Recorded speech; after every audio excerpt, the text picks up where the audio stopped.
Hello, heroines, and welcome back to yet another interview. Today, I am super excited to bring to us Lucia Engel, who is sitting in the Netherlands as we speak. Lucia, how are you? Hi, I'm really good, Alex. Thank you. Hi, everybody. So, let's just get started with a really soft and easy one. Tell us who Lucia is. Well, easy. I have a lot of layers. I have a lot of parts that all work together and make a beautiful harmony most of the Good. days. Yes. Well, I'm an art therapist, so I'm originally a theater therapist, but I also created things with music and with painting. How do you say that? Like just coloring, Mhm. dance, movements, just yeah. So I help my clients to express themselves. So you do it instead of like regular therapy, which is talk therapy. You do it through artistic and creative means. Yeah, so you do use your story and your emotions, but we transform them through art. Okay. And how did you get started doing that? I think like just by the examples or the experiences I had in my life as a child, Yeah. that I noticed that that brought me a lot of joy when we would dance together, or like when I was 4, I was still like I felt like happy. And then the more it went mental, like the lower my spark went as a child, until we did like a musical, and that was so transformative for me, always. Yeah. So when I was allowed to pick my studies, like I went totally with my intuition and what I really wanted to do, even though at that time it was not like a profession that you could make money with. But thank God that has changed now. Yeah, no, it's good. And I love that, because people think like when they think mental health and they think therapy, it's very boxy, right? It's like you talk to somebody, but I love the fact that you can also get the benefits just simply because I imagine, and correct me if I'm wrong, and please expand on that, when you draw or when you dance, your subconscious kind of takes over, right? Tell us Yeah. more about that. Yeah, so like I always show, I also work in youth jail, for example. I show this ice, like Oh, ice with iceberg? iceberg. So, the upper part, and then we have everything that's below. And so below is really where we can change things in ourselves, connected with the upper part as well. But like, so the arts, they form metaphors or symbols or feelings in the body that, if we connect it with our conscious mind, is actually gives us the answer, or where to go to, Mm, if that makes sense. yeah, no, I get that. And so what do you tell somebody who says to you, well, I don't know how to draw, or I don't know how to sing, or I don't know how to whatever? Well, I say that's not important. Okay. Because I do explain a little bit about, for example, that, like if you have a trauma, you do EMDR, it's about the eye movements, for example. So I would say, oh, you have an emotion, you're fearful. Like, how would that look like? So I normally put, like, for example, we draw the hands, and then you draw the fear in the hand. So it's like kind of like has a Oh, safe I've done that space. before. Yeah. Yeah. Oh, fun. Anyway, sorry, go ahead. Keep going. Yeah, so that's just one of the methods, right? Like, so it has a safe container. So you put the fear normally is really big, but if you put it only in the hand, and then you draw as if it was in your hand, like how would that look like? Would it have like a stripe or like a curl, or would it like have like this kind of movement? And like almost so far everybody understood that. So it's not really about like could you make a beautiful drawing, it's more about, are you allowed to express yourself, or could you express something outside of you? Because if you can put it outside of you, it's more manageable. You could Mm, put the fear there and then ask, what color would the fear have, and because you see it, it actually changes something biologically as well. So the changes that you are able to make are long lasting changes. It's not like, you make a decision to not eat chocolate one day and then the next day you're eating chocolate again. Yes, exactly. No, Okay. it goes into the subconscious, so it like it's like what day one, and then day two, day three, day four, and it has like a longer, it's implementing a little bit by bit. So it's like a software update.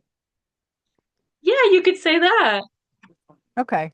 Or Okay. That hardware, makes sense. actually. Hardware as well, because this does go to your, it also has a layer to your hardware. Maybe in the subconscious there is software and there's hardware. The hardware is a little bit harder.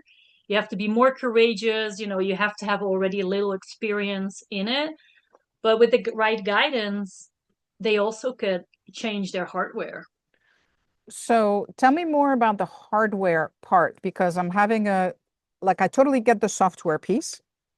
Um, but I have to admit, I'm not getting the hardware part. Yeah. Because I think the it's hard, because it's the container, right? And the container doesn't change. you mean the subconscious as the Us container? as a container, Oh, like as a human, right? I mean, when you get rid of a computer, you get another computer. We don't get rid of ourselves because we've had this. So that's why I'm having a hard time with the whole hardware thing. okay. Well, yeah, the body stays the same. Yes, but like how you move, like and the hardware is more like on identity. It's more, the hardware is more like what is really in your shadows. And like you can feel it. It's normally before you are verbal as a child, the things that happen before is forming your hardware. But like because it's really a felt sense, so it goes deeper and it has to be approached a little different than the software. Okay. And it So has a lot to do with identity, a lot of like I'm not enough, like the deeper painful little thorns that we feel. yeah. And I love that the discussion's going towards identity because I think we take so much for granted how we talk about who we are, right? We say we're a wife, a mother, a businesswoman, a whatever.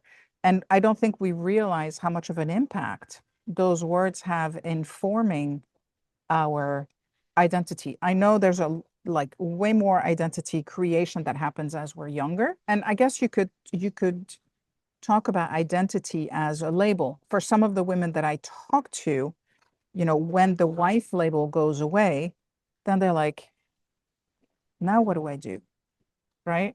So if somebody came to you with this need to reinvent themselves because they've gone through heartbreak, whether it's divorce or the loss of a long-term relationship, how would you guide them towards refiguring out who they are at the soul level? Because I see your community is Soul Spark. So I want to bring some of that in also to help women understand how important that part is. Yeah, first I would say I relate to that because I love being a wife. I very much got my identity from the wife.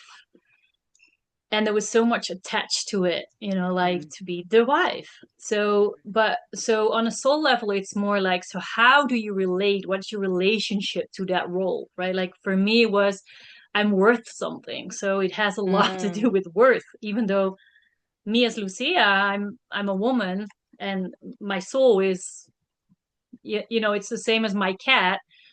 Like there's no question or doubt that, that it's existing. So but would label that on wife. So if I when I got divorced, I was like, oh my gosh, part of my identity felt lost, like I felt unsafe suddenly. So I really had to like redefine Mm. like being a woman and being not a wife. Yeah. And for me it gave so much freedom to understand that I put I projected too much on the wife, that Mm. was I was already that. So then I turn it around, like, so what was the quality of the relationship? And then that was a reason why I was divorced, because I didn't know how to make quality relationships. So it was very detrimental. That relationship was not beneficial for me, not for him. So I had to step back and learn those relationship skills. So I could be, like, for me now, the wife is more like, if I would, right now I'm single, but if I would meet somebody, it's more like a soul partner. Mm, Right? Like he has a soul spark, I have a soul spark, and then we make a beautiful, even maybe a fire, right? yeah, yeah. It's I love that because I think that we often forget who we are when we become a wife or and especially when we become a mother, right? And I'm sure you've experienced that yourself. I haven't, but I've seen it through my mom's eyes in that her whole life was her kids and her husband. Like she never did anything for herself or never, seldom did things for herself. She always put her children first, always put her husband first. And after a while, it can be hard to recognize again who who you are. So what would be something that a woman in that situation might want to start exploring to get back in touch with who she is without those labels? Good question. Yes.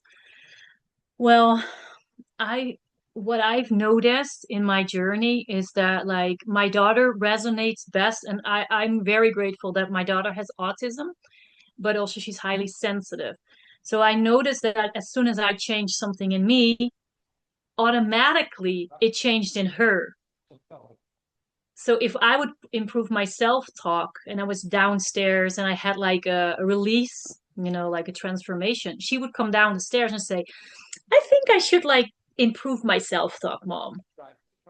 And she could not know that because she cannot hear it. But like, and this happened like 20 times the same thing. I would listen, I'm like, wow, this is what I improved. I start also like using my own projection on my daughter. For example, like Mm, she has not enough friends, for example.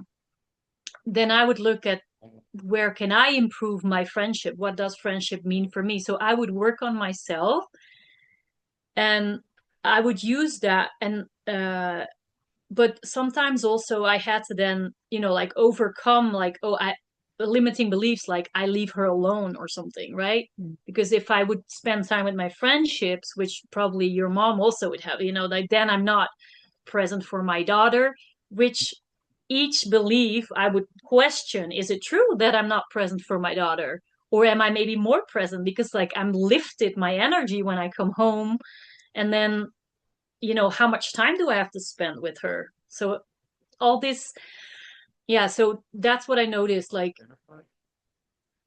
if you use your projection of what you want for your children, but you also have to live that, and that mm, is like, be really courageous and look in your mirror, because a lot of times before I thought, oh, but I have a lot of friends. But not, then I started to investigate my friendships, and I'm like, we're all avoidant. We're all just playing a certain game, but is there really like, do we have emotional connection? Like how is the quality of that relationship? Like we're all always nice to each other. We spend time together, but so there was a lot to explore there that actually was beneficial for my daughter. that's I love that you brought it to the level of energy because everything is energy, right? And the fact that she was able to sense that shift in energy in you and Yeah. that it triggered for her to do things in a different way. I think I mean, that's the first time I think I've ever heard it explained like so with such a vivid example. And I love it. I love it. So when how important is it then for us to role model the way for whether it's for our children or for the people in our community who we want to kind of, elevate, or where we want more for them than sometimes they see for themselves. Yeah, I think it's essential. I think that's what a true leader does, like you show the example. And for me, it helps to say, is this out of survival or in survival? Right? Like I use the word surviving because like if I make a bold step out of survival, then actually then I'm leading. Mm. And if you're staying in survival, that means you're staying kind of stuck in your beliefs and not really stepping out, I assume. Yeah, in patterns, in beliefs, in fight, flight, freeze, or fawn, all that. Or in, you have the drama triangle that I use a lot too, to Oh, show tell me to. more about that. I don't know that. Oh, that's nice. Well, it's just one of the filters I use. Like if I feel like something's off, I just put one of the filters, a drama triangle, to see if I'm more in the bully, in the victim, or in the rescuer, if that energy is present. So you said it's drama, not trauma. Well, actually, it could be as well. Yeah, Okay. Okay. So you said bully, rescuer, or victim. yeah. And okay. Okay. So give me examples of each of those. Well, for example, I could be a bully if my mind is in fighting mode, like so if I'm relating to a person or relating to my business or relating to my body image or it's all about relationships, right? So what would be most beneficial as to use an example for your group? Having a difficult conversation with a former husband. Ah, okay. Yeah. So, for example, if I'm in my fight mode, then I'm in survival. So it's in survival biochemically, it's impossible to connect. So the conversation, if you start it, the conversation normally ends how it starts. So if I start in the bully mindset, in fight mode, then probably it will not be a good conversation with my Mm. ex, right? So each archetype the bully is really about speaking and dare to say your boundaries. But the boundary not, and this is not what I want. It's more like, what do you do want? And speak to that. If I'm in a victim mode, I see him energetically. That's what I had, like as a big person, like, oh, I can't stand up for him. And, he does this. When he does this, then I have no choice. But so the victim is about, I do have a choice. And what choices do I have? And then the rescuer, I had this even 7 years after my divorce that I believed I still had to rescue him. and and a rescuer is really about a coach and believing that that other person, so the ex-husband, is really capable himself to do it. And by doing certain things for him or thinking that you know better is actually taking away of his strength and his life force to grow himself and to come up with his own answers. Okay. Yeah. So a healthy way of interacting in a situation like this from an energetic point of view, walk us through what that looks like. More the soul centeredness, like so you Okay. you are kind of in your silent space where your soul spark lives. So you, in your wisdom and your higher self, or your wise self, like the self that has communication skills, awareness, you start a conversation with knowing what you actually want from him, right? Like, but it starts with you. What need do you have? Mm. And what would you like to change and speak into? If I take a few steps back, this it starts with us and knowing what it is that we want, what we want to stand for, who we want to be in this new chapter. Yeah. And yes, and in that relationship. and future relationships, right? Yeah. So, so how, for somebody who's kind of in that space of, they're just coming out of the shock of going through a divorce and they're starting to pick up the pieces a little bit, where do they go from here? Like, what's a logical or intuitively and energetically aligned first step to get to know themselves again? Yeah, the metaphor that I often use is like you kind of have like a shipwreck, right? Yeah, So you're on sea and everything around you is like there's a suitcase, there's like a yeah. plank, everything broke down. So the first step would be get yourself on shore and organize, what you still can use and how you want to rebuild your life to get on solid, safe ground, especially safe and regulate it.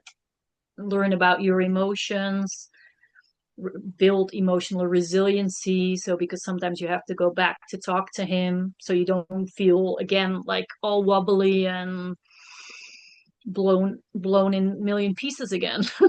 And you don't fall into one of the three in the drama triangle then. Well, that's more like uh that I use as like before I start the conversation, or Okay. sometimes when I'm lost, then I'm like, oh, you can also use it. Actually, now I'm in victim mode. So you can also, even in the storm, there's always the silent piece, right? So the awareness that you have access to these questions and to this information actually helps you to recenter you, even though you Mm. you are in the middle of a conversation. Okay. So, we've all, I've been divorced, you've been divorced. I think if I were to, if Justin and I were to go our separate ways today, even though we're not married, it would feel very much like a divorce. It would be just as emotionally painful as a divorce. Um, and I carried my lessons from my previous marriage. What were some lessons for you that were things that you carried forward in your life from your divorce or divorces, I guess? Yeah, I had two divorces. Well, my shift came really in changing a limiting belief. I'm nothing without him. Mm, And then I'm like, so I looked into I'm everything without him, and I am nothing without me, mm, and or he's nothing without me. That also like, yeah, I'm actually a great woman, like so. yeah. Um, so I looked into these beliefs as if they were as true or more true. And when I looked into these beliefs, and I thought, oh my gosh, I am actually everything without him. And I like, then actually an image came up from my subconscious that like when I was in this marriage, for me, it was unhealthy. It was like a toxic gray cloud covering me and my daughter. And and it was all because I didn't check my emotions. I was in survival, so I didn't know how to clean up the air and like connect and stuff like that. I didn't learn yet. So your question, what was your question again? Lessons, lessons That was learned. my Yeah, that was my biggest lesson. Like it's not like a failure, it's just like one of my many examples that I needed, because like I'd never accepted that in my childhood. Actually, my parents didn't have a happy marriage, Mm, but we didn't speak about that. There was no, like in that time everybody was doing their best, but it yeah. was it was unhealthy as well. And by kind of like mirror that, it came back in my life. It actually helped me to clean some emotional wounding from the past. So it was a gift. My divorce was a gift, but the stranded marriage was like what I needed to be able to be more myself, to be a better mother, and be an example, a true leader. If I was in that marriage, I would just be busy with myself and fixing and surviving. But it's I know that there's a period of time after, especially when a divorce is something that you're on the receiving end of, right? A little bit different when we decide to leave versus when our partner decides to leave. Yeah. And I can see that because I saw it happening with my former husband, that there was a period of time where he felt very much like a victim, Mm. right? And I think, and based on your experience, let me know if what you think, but I feel that we get stuck in victim mode while we're grieving, right? Because we have to make peace with the situation. We have to just find a way to cope. And once we start to come to the tail end of the grief is when we can start to think about, okay, what can my life look like now? Um, how do you feel about that? Yeah, again, I would come back to the drama triangle that when you are in a drama triangle, whether you are, the victim, or for example, I decided that the marriage has to stop. Hmm. So you could also say he felt like a victim, but I also felt like a victim because in my head he was the bully. He was Yeah. abusive to me, Well, to I had us. to leave because he did ABCXYZ, right? Yeah. Yeah.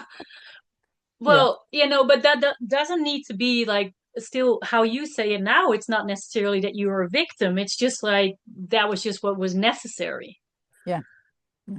Yeah. But as soon as if you start to go to the observer, like this is unhealthy, I take healthy, like then he still can say, but you left me.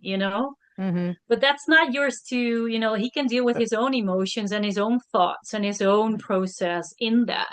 You could stay a victim and, like, there's this like really good advice. Like if you meet a new person and you ask about his ex, like how he talks about Oh, her, yeah.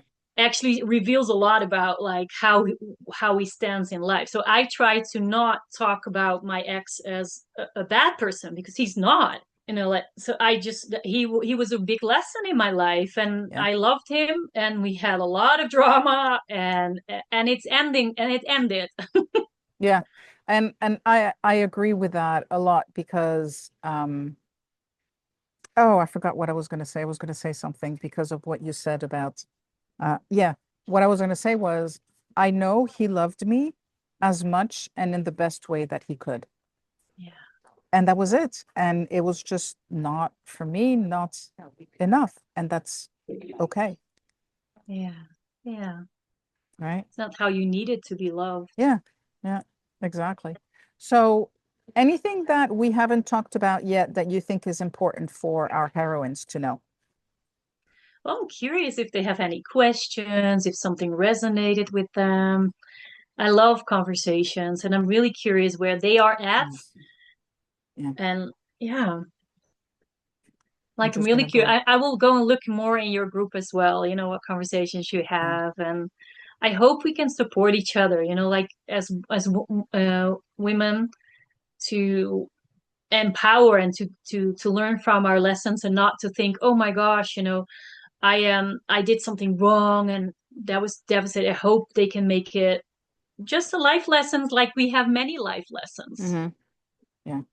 Just with a little bit of heartbreak. Yeah, but the heartbreak is good so, like so we can bloom again. Yeah. Lucia, thank you so much for being here with us today. Oh, it's my pleasure, Alex. Thank you. Oh, my pleasure. My pleasure.